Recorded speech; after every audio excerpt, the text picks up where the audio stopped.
Hey guys, my name is Jonah. I'm going to give you a little tour of the Bytown Museum.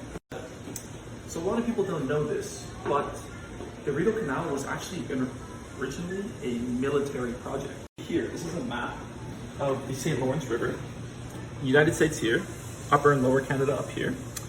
And the reason why the Rideau Canal was constructed was to essentially circumnavigate the St. Lawrence River. In case of war, as the British government was scared of another American invasion after the War of 1812, in case of war, the St. Lawrence was vulnerable to American conquest, essentially. So the British decided to build this right here, this 202-kilometer long Rideau Canal that connects Kingston to Ottawa, and then from Ottawa, you can take the Ottawa River all the way to Montreal. So in the case of war, you could bring supplies from Kingston to Montreal, or from Montreal to the Great Lakes region. So come along and we can check out how the canal was actually built. So here, this is a set of artifacts of the sort of rudimentary tools that were used during the construction of the canal. Over here we have the engineering tools. So you can see, like the rulers, the protractors, the compasses, the plumbs. These were all very useful for the Royal Engineers, who were actually stationed just across the canal. They used to have their office right there, but it had to be destroyed, sadly. The ruins are still there if you want to come check it out, of course. But yeah, they used these tools to sort of plan out and map out the route and the construction method. Over here, we have some of the tools that were used by the unskilled laborers, we call them. These were mostly made up of Irish and French Canadians. So they did the grueling work, the really, really tough work, about 14 to 16 hours a day, 6 days a week. This work was absolutely brutal. No modern worker standards, no unions, actually, they did try to strike 3 times, but they were brutally put down by Colonel By himself. As you can see, I couldn't even imagine trying to drill through stone with this hand drill right here. It's absolutely crazy to me. So the Scottish were primarily the stonemasons. So actually, the Scottish stonemason Thomas Mackay, he was responsible for building this building, as well as the Ottawa locks outside. And the stone that was used for this building, the commissariat, was actually quarried from right under the Chateau Laurier. So technically, the Chateau Laurier parking lot is the same stone that was used to build these buildings. Thomas Mackay later founded the neighborhood of New Edinburgh and made his residence Rideau Hall, which is where the Governor General resides now, his home. So as I mentioned before, there were 1,000 deaths of the 6,000 workers over the 6 years. 50% of that was the workplace accidents, and the other 50%, which a lot of people don't really know about, is actually malaria. Something's like, what's Ottawa, Canada? How is there malaria in Canada? But no, it was a massive problem back in the day. See, before Ottawa was developed into an urban city, essentially, it was a swamp.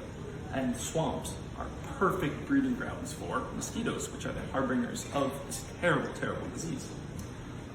Yeah, at the time, they called it swamp fever, based off the term malaria, Italian translation, bad air. Yeah, and so Colonel By, the one who oversaw the construction of the canal, he knew at the time, so 1826, that steamships were going to become a really big part of the shipping industry, essentially. So he reasoned that the locks should be wider and deeper to accommodate these larger ships. But of course, something like that will raise the budget of this massive project by a huge amount. So the budget was raised by about 5 times. So it went from £169,000 to £822,000. And of course, the British government did not like this whatsoever. They actually recalled him back to England to serve trial, essentially, for misuse of funds. So they thought he was embezzling funds from the project because of how much more expensive it got. But Colonel By, being a very meticulous man, he took records of everything, essentially. So he was able to prove himself innocent. It's a military storehouse. So if you come along here, you can actually see these thick stone walls. This is the vault area, so it's a military grade vault. In the vault, you have these walls that are 3 feet thick of stone to be able to withstand a cannon blast from a potential American invasion. Yeah, so come along inside. The commissariat, a military storehouse, and the vault was where they stored the three most important goods for the construction of the canal. So one of them was pretty obvious. It was the money, the silver. So that right there is actually Colonel By's original strong box where he kept his silver to pay the contractors and the workers. Over here we have these barrels. They would store black powder in barrels as well as in boxes. Black powder was of course used for explosions, to blow up the stone, to clear way, or to just break stone. And then finally, something that is a little bit kind of funny, I guess. They stored alcohol in here, so rum. And, you know, judging that they stored the rum with the money, you can see how important it was for the construction of the canal. To ease the drudgery, the terrible drudgery of the work along the canal, of the manual labor, tobacco and alcohol were actually given to the workers to avoid strikes and to avoid kind of conflict. Okay, just before we get into the second floor of the museum, I would just like to acknowledge that the Anishinaabe Algonquin people have been living in the Ottawa River Valley for thousands of years. And actually this building, the Bytown Museum as well as the canal, is built on unceded, unsurrendered Anishinaabe territory. So just want to get that out of the way first. The Anishinaabe peoples, they used the Ottawa area as a sort of temporary settlement. So it would be seasonal. In the spring and summer, they would come here to hunt and to fish. The Ottawa River systems, the Rideau River, as well as the Ottawa River and the Gatineau River, those were used as communication and trade networks. So they've been using this area for a very long time. So the company he was a part of was actually the Royal Engineers. This uniform right here is the uniform of a Royal Sapper. So the Royal Engineers, they were still military officers, but they specialized in, of course, engineering. So they did their calculations, as well as they made projects and drafted blueprints and surveyed land. The sappers, the Royal Sappers, who actually Colonel By called in to break up the strikes that were happening in 1826, 1827, the sappers were explosive specialists. So they came originally from a branch of the military that was really good at sieging, in siege warfare. But they kind of developed and diversified into helping out the engineers in construction because explosives are very useful for clearing land and gathering rocks, essentially. Yeah. The first lumber raft that actually went along the Ottawa River towards Montreal was driven by a man named Philemon Wright. He was actually an American, and he established Wrightstown, which is what we know as Hull today. It's great that an American came so early after the War of 1812. But as you can see here, this is a depiction of the first lumber raft. And what isn't shown here is there's a man named London Oxford, who was in fact the first free black man to reside in the Ottawa area. And he should actually be depicted on this lumber raft because according to the transcripts, he was there. But, you know, for probably some nefarious reasons, he was taken out of the depiction and not painted on, which is something kind of interesting. Yeah. But of course, with this massive lumber industry comes great risk of fire. When you have that much wood lying around, I mean, it seems the inevitable conclusion that a great fire would happen. And in 1900, that precisely happened in Ottawa. This fire destroyed about 2/3 of Hull and destroyed the Le Breton Flats region of Ottawa, a big part of Ottawa. The fire left about 15,000 people homeless. Surprisingly, it only killed about 7 people, but a lot more people suffered after the fire was finished because of their terrible living conditions. They were essentially refugees in their own city. And right here, this is a ceinture fléchée, which is actually something traditional for French-Canadian lumbermen. The wives would come together and they'd make these beautiful belts, which essentially would prevent hernias from developing when they were lifting the large logs. It was also to keep warm.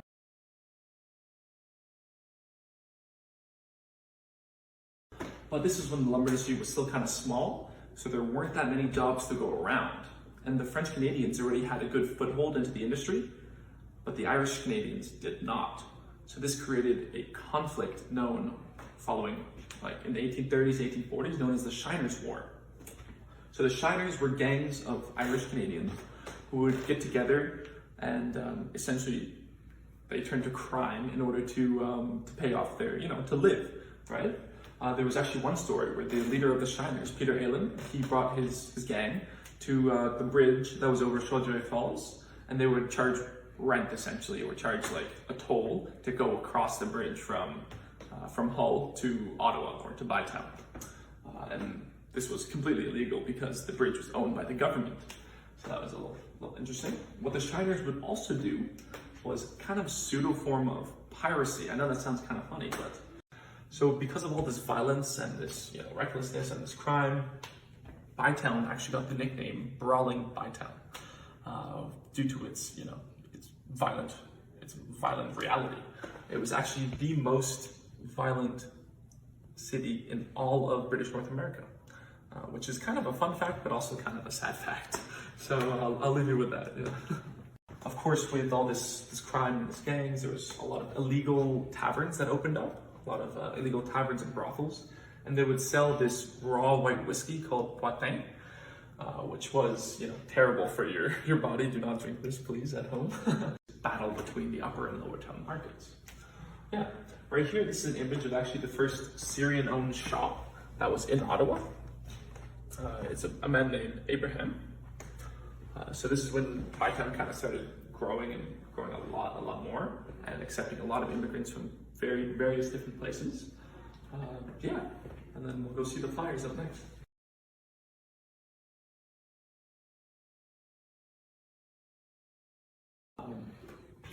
These mayors would only serve for like about 1 to 2 years. It was kind of more of like a side gig. It wasn't your primary job, so you'd be like a lawyer or a doctor or a business person, and then you'd be the mayor on the side, which I find kind of funny. It's like they didn't really take it that seriously. If you look over here, this is actually the chair of one of the original mayors of Bytown, so a man named Henry James Friel. It doesn't look very comfortable if you ask me, but it's quite ornate, quite beautiful, and it was donated by some of the members of his family, so it's very interesting.